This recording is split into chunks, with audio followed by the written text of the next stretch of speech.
Autre message ce matin, bonjour à tous. Prince est un artiste dont les chansons sont toujours d'actualité aujourd'hui. Vraiment, on a le sentiment qu'en tant qu'artiste, il voyait des choses que nous, on ne voyait pas. Il y a qu'à écouter Patou, Vive les mariés, Yumos calculé, Ma peau, bref, toujours un régal de l'écouter. C'est Claude de Berthois qui envoie cette contribution. Autre message, bonjour à tous les démineurs.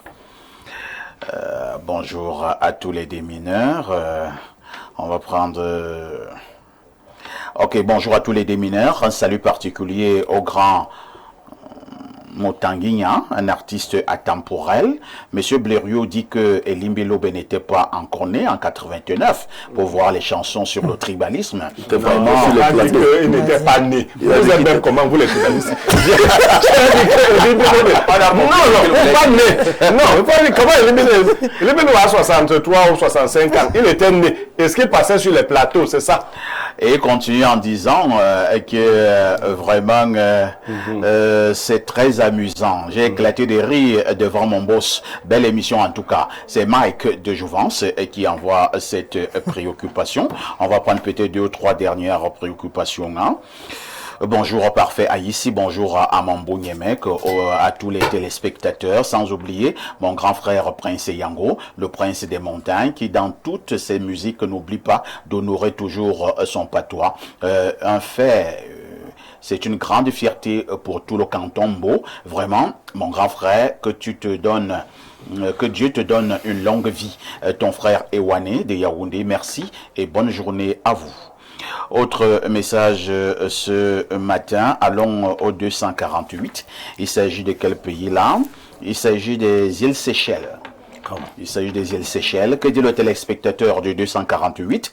Good morning to everyone on the panel. Very good music with a nice message from my Mr. Bon, Didier, hein, Mr. Didier Yango. Please, let's not appreciate Mr. Blériot. Thanks for wisdom. You always preach. Let's try to do our best. Autre message ce matin. Prenons rapidement celui-ci. Parfait ici, Didier Yango est une voix qui porte dans le Mongo. Que pense-t-il de la période d'après l'indépendance? Ça, les populations du Mongo ont-elles subi des exactions atroces pendant cette période? Son village en a-t-il aussi été victime? C'est Sam de Douala. Vous répondez, vous n'êtes pas obligé de répondre. Hein? En tout cas, je peux dire quelque chose. Oui, allons-y. Oui, j'étais encore très jeune. Hein. Je fais partie des années 60, donc on a vécu des atrocités. C'est des choses qu'on a vécues. C'est pas des choses qu'on a entendues. J'ai vu mon oncle assassiné en pleine plantation. J'étais assis quand j'ai vu des gens venir l'assassiner. Donc, on a brûlé les maisons. On a pris des jeunes qu'on a amenés dans les maquis. On a vécu beaucoup de choses. Tout enfant de Konsamba né là-bas. Qui avait assassiné votre oncle dans la carrière? Je ne peux pas savoir. Et qui brûlait les maisons? Ben, on appelait tout ça les maquis à l'époque. Hein. C'était les maquisards. Donc les maquisards brûlaient les maisons dans le Mongo. Bon, bien sûr, c'est quelque chose de connu quand même. Hein. Et aujourd'hui, si il faut le dire, même quand on évite de certains sujets, je veux dire, si Konsamba est devenu comme tel qu'il est devenu là, c'est à cause des problèmes post-indépendance. C'est-à-dire que c'est là où il y avait tout l'UPC. Hein. Toute l'opposition était dans le Mongo. Donc, à un moment donné, l'ancien chef de l'État a trouvé qu'il fallait marginaliser Nkonsamba, essayer de boucher tout pour que Nkonsamba était... Vous avez d'ailleurs chanté pour Nkonsamba. Voilà, je dénonce... Nkonsamba a fait quoi? Nkonsamba a fait quoi? Je dénonce, je parlais de Samuel Eboa, je parle de Mbela Mbappé qui était encore au pouvoir. Je vous demande... Quand les gens disent aujourd'hui qu'on ne veut pas parler, on va parler quoi? On a parlé depuis. On a vécu des choses... On ne parlait plus. On parle de quoi? Qu'est-ce qu'on va parler? La politique n'a pas commencé en 2018. J'ai toujours l'habitude de dire ça aux gens. Ce n'est pas en 2018 que la politique a commencé. Nous, on a vécu d'autres choses. Vous savez, pendant que j'étais à la une ici dans ce pays, on a créé la guerre Bikoussi-Makossa. Ouais. Et je connais ceux qui ont... Certains sont encore en vie. Ils sont là. Ceux qui ont créé cette guerre. Et nous autres, on était victimes. Étant jeune, tu as 27 ans. on commence à créer des problèmes entre les artistes. On commence à regarder les artistes Betty et les artistes de commence à se rendre en chaîne de faïence. On a vécu cela. On arrive au moment où c'est le multipartisme. Nous étions là. Le multipartisme est devenu le tribalisme à outrance, où chaque personne se ralliait. Nous autres, hein, je parle de mon cas, d'accord? Lorsqu'on crée l'UNDP, c'est Samuel Lebois, de chez moi qui crée. Donc nous tous, on suit Samuel Lebois. Ah, vous étiez à l'UNDP? Nous tous, tout le village était là-bas. Tu suis, tu n'as même pas besoin, c'est pas des convictions. Vous êtes dans quel parti politique? Parti politique, je ne milite pas forcément. Bon, vous êtes sympathisant? Je suis sympathisant. De quel parti? J'ai toujours été sympathisant du RDPC depuis longtemps. Oui, donc je n'ai pas changé. J'ai pas changé. Donc vous êtes un ayopiste? C'est comme ça qu'on les appelle. Vous êtes un sardinard? Si les gens peuvent appeler ça comme ils veulent, mais c'est pas ça le problème. On ne vous boycotte pas? Je reçois des messages, des menaces et tout ça. On ne me voit pas parler des problèmes politiques. Je ne défends pas le RDPC. On ne m'a pas vu défendre le RDPC. Vous n'êtes pas un communicateur du RDPC. Oui, voilà. Donc, mais je veux dire que par moment, on s'est retrouvé, même dans ce parti, comme une culture. C'est-à-dire, quand tu arrives, tu trouves des aînés.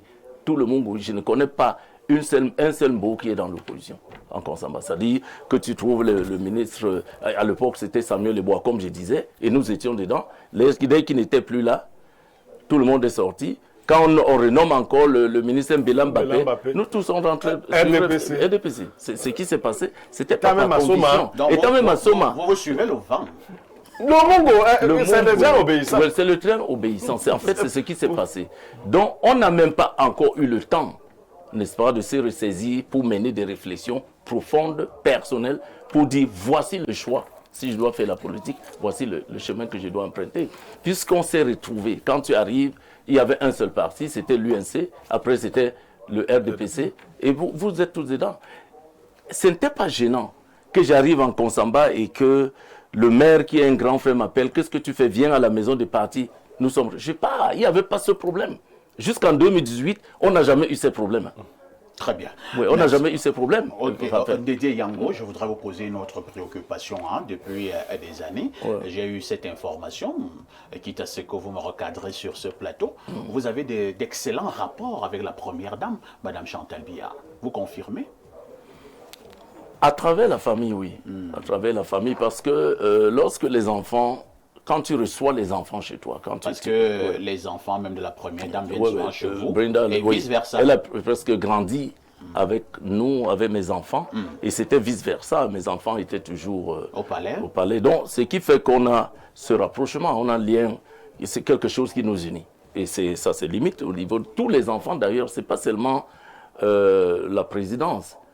À l'école américaine, il y avait les enfants des opposants. C'était des opposants que je ne souhaiterais pas citer les noms. Jusqu'à présent, ce sont des enfants qui sont... Alors, vos enfants étaient à l'école américaine, ici au Cameroun. Oui, ici au Cameroun. Cela signifie que Dédé Yango était un monsieur très riche. Mais est-ce qu'il ne s'en cache pas?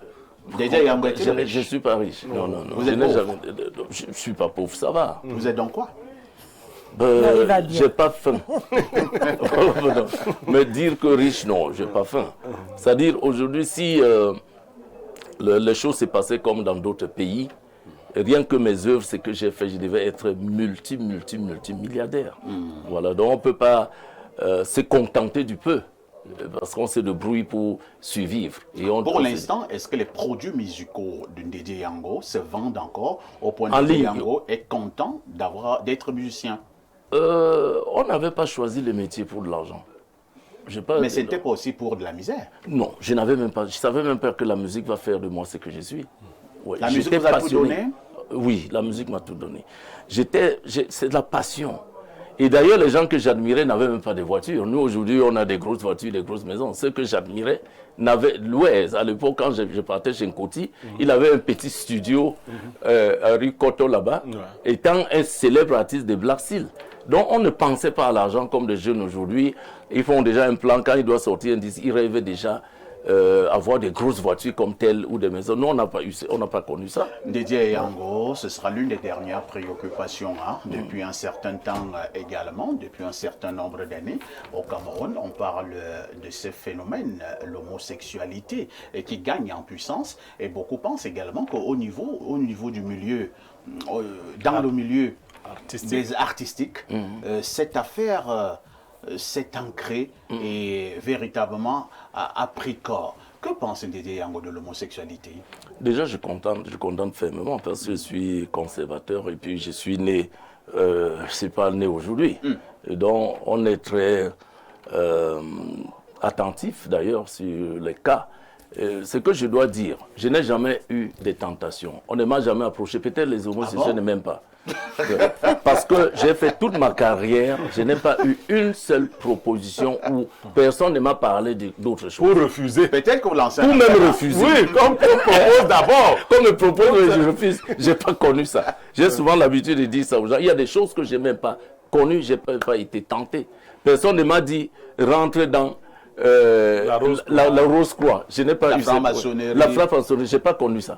Donc, peut-être que mes amis, certains sont dedans, mais ils ne m'ont jamais proposé. On ne m'a pas dit. Ils avaient vu que vous aviez votre initiation propre. Ce n'était plus nécessaire. C'est possible. C'est possible parce que quelqu'un a dit un jour que comment tu dis que tu n'es pas initié, c'est parce que je ressemble.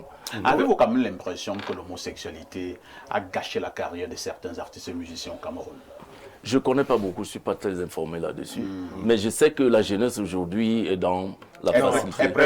Dédié, tu ne vas pas nous faire ce coup-là. Même les gens de votre époque, aujourd'hui, les noms commencent à sortir. Non, à votre époque, il y avait des gens, moi je ne veux pas. Dans le monde Douala surtout. Ah bon? Moi, Oui. je ne connais pas. Oui, Pierre en off, je vais vous donner les noms. Je ne connais pas. Oui, en off, je n'ai pas connu. Voilà. Merci beaucoup. Nous sommes arrivés au terme de ce programme. Oh là là, c'est fini. Dédé Yango, c'est terminé. Oh là, c'est terminé. Que voulez-vous que l'on retienne au sortir de ce programme, Dédé Yango? Ben, ce que je veux que l'on retienne, c'est vraiment, nous devons être tolérants, nous devons être, vivre dans la paix, faire des efforts, des choses ne marchent pas, on le connaît, mais il ne faudrait pas que le message que je passe, que ce soit du côté du gouvernement ou de l'opposition, on ne sait plus qui est extrémiste et qui est dictateur, on ne sait plus. Il faudrait que les gens vraiment s'asseyent ensemble pour reconstruire le Cameroun, pour le bien du Cameroun. C'est par ces mots d'apaisement, c'est par ces mots de paix que nous allons tendre à mettre un terme à cette costaud de production où nous avions Ndédi Yango comme invité principal. Nous allons sortir avec une dernière prestation de notre artiste et ce sera avec ce titre à succès, ce titre qui a fait vibrer le Cameroun et même l'Afrique. Et là, nous étions en 1987. Le titre s'intitule You Must Calculer et les démineurs vont danser avec Dédé Yango. Excellente fête de la femme à toutes les femmes du Cameroun, à toutes les femmes du monde entier. Demain, ce sera le 8 mars. Donc, et bonne fête à toutes les femmes